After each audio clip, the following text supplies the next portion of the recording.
Oh man, this one hurts for Pereira fans. Big John McCarthy and Josh Thompson just broke down exactly why Alex Pereira lost to Magomed Ankalaev at UFC 313, and it's honestly heartbreaking to see such a legendary run come to an end like this. Look, Pereira's takedown defense was incredible. He stuffed every single attempt Ankalaev threw at him, but here's the thing that killed him. The mere threat of those takedowns completely changed his game. Thompson pointed out how Pereira just couldn't let his hands go. He was second-guessing himself, hesitating when he should have been unleashing those devastating strikes we've all come to love. The fans didn't get to see the real Powhatan. Instead, we saw a fighter on the back foot uncharacteristically reserved, lacking that killer confidence behind his shots. It was like watching a completely different person in there. Thompson really nailed it when he said that to stay at the top in this sport, you have to be a complete MMA fighter. Sure, Pereira landed some leg kicks early, but they barely made Ankalaev flinch as the fight went on.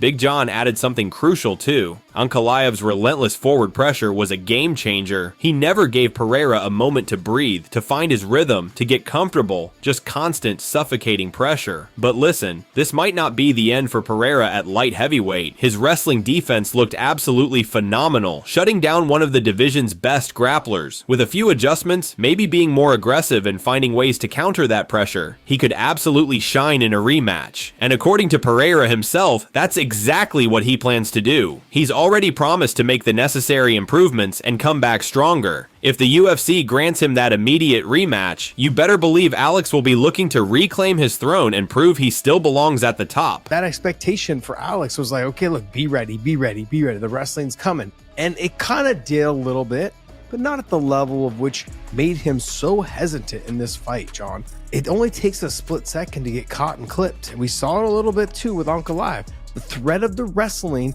he was able to catch Powhatan with that beautiful shot towards the end of the round. Just when we talk about the sport of MMA, you have to be an MMA artist. You have to be a mixed martial artist. One of the big elements of the entire fight was the fact that Ankalaev, for the most part, made him move backwards, and he doesn't fight the same moving backwards. He's not as aggressive, he's not as offensive, and he's just a guy that needs to come forward, which is normal with most fighters. First off, going backwards burns more energy.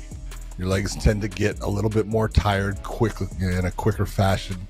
You're trying to get away compared to trying to track down. Paddy Pimblett is not holding back when it comes to Ilia Topuria. He's completely questioning Ilia's decision to move up to lightweight, saying he just doesn't see how the featherweight champ will handle the bigger guys at 155. Paddy thinks he's simply too small for the division, but it gets even spicier. Paddy believes Ilia only moved up to avoid tougher matchups at featherweight. He's straight up suggesting that Topuria ran from fights with Alexander Volkanovski and Diego Lopez. That's a serious accusation. With only one title defense under his belt, many fans and fighters, Paddy included, believe Ilia should have defended his featherweight title at least a couple more times before moving up. If he had done that, Ilia might have kept his 145 belt while still challenging himself at 155. The showdown between Paddy and Ilia is looking more real than ever, especially if Paddy can pull off a massive win over Chandler. You can bet your life savings that a call out of Ilia would follow immediately. However, Paddy made an interesting point. By the time he steps into the cage with Chandler, Ilia should already have his next fight booked. That means their paths might not cross just yet, but the tension is building every single day. If both men keep winning, this grudge match could explode into one of the biggest fights the lightweight division has ever seen. He has the audacity to call me fat when he's saying he can't make 145 anymore when he's a midget. Like, it just doesn't make sense. I think he ran from 145, to be honest, because he knew Volk not coming off a knockout loss 12 weeks earlier would give him a much tougher fight than his first fight with him. And then he also had Evloev and Lopez to fight. Like, I would have had a lot more respect for Ilia if he would have defended that belt 2 more times, and then I think he would have been able to keep his belt and not have to vacate it and move up and fight Islam or whoever has the belt at the time. But I don't think he deserves a straight title shot, and I don't think the UFC do either. I think he's going to have to fight someone in the top 3 or something if he wants to get a title shot. Because surely he's going to get a fight booked in the next couple of months. He should have a fight booked by the time I fight Michael Chandler. That's what I'm thinking anyway. He should have a fight booked by that, definitely. Magomed Ankalaev just dropped a bombshell about a heated exchange with Francis Ngannou that led to him refusing to ever spar with Francis again. Ankalaev, who lives in Las Vegas, often trains at the UFC Performance Institute. While Ngannou was still with the UFC, he would visit the same gym, which is how they initially met. But they never actually sparred until much later, after Ngannou had left the UFC and was mainly training at Eric Nicksick's gym. On a recent podcast, Ankalaev shared the details of a sparring session that happened just weeks before he became the UFC light heavyweight champion by defeating Alex Pereira at UFC 313. According to Ankalaev, Francis went absolutely crazy on him during their sparring, which completely caught him off guard. Magomed quickly realized Francis wasn't sparring with control. He was aggressively trying to knock him out. It wasn't until later that Ankalaev discovered the shocking reason behind Ngannou's aggression. Apparently, Francis was seeking revenge for his friend Dalcha Lungiambula, who Ankalaev had knocked out back in 2019. Ankalaev said, "Francis sometimes doesn't control his power, so when a light heavyweight is sparring him and kind of picking him apart, he obviously gets angry and wants to hurt you.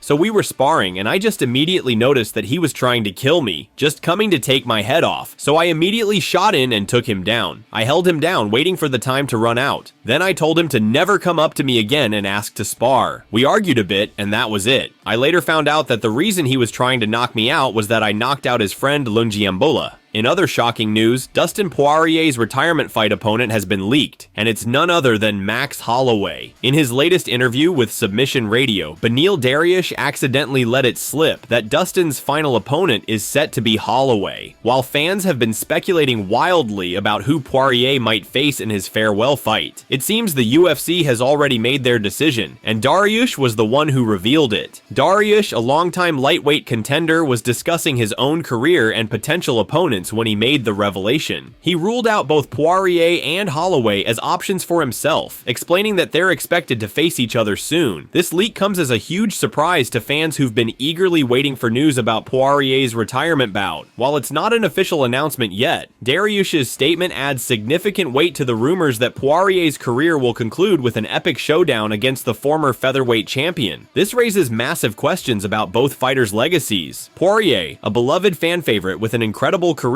will surely want to end on a high note. Meanwhile, Holloway, ever the competitor, would see this as a golden opportunity to further cement his own legendary status in UFC history.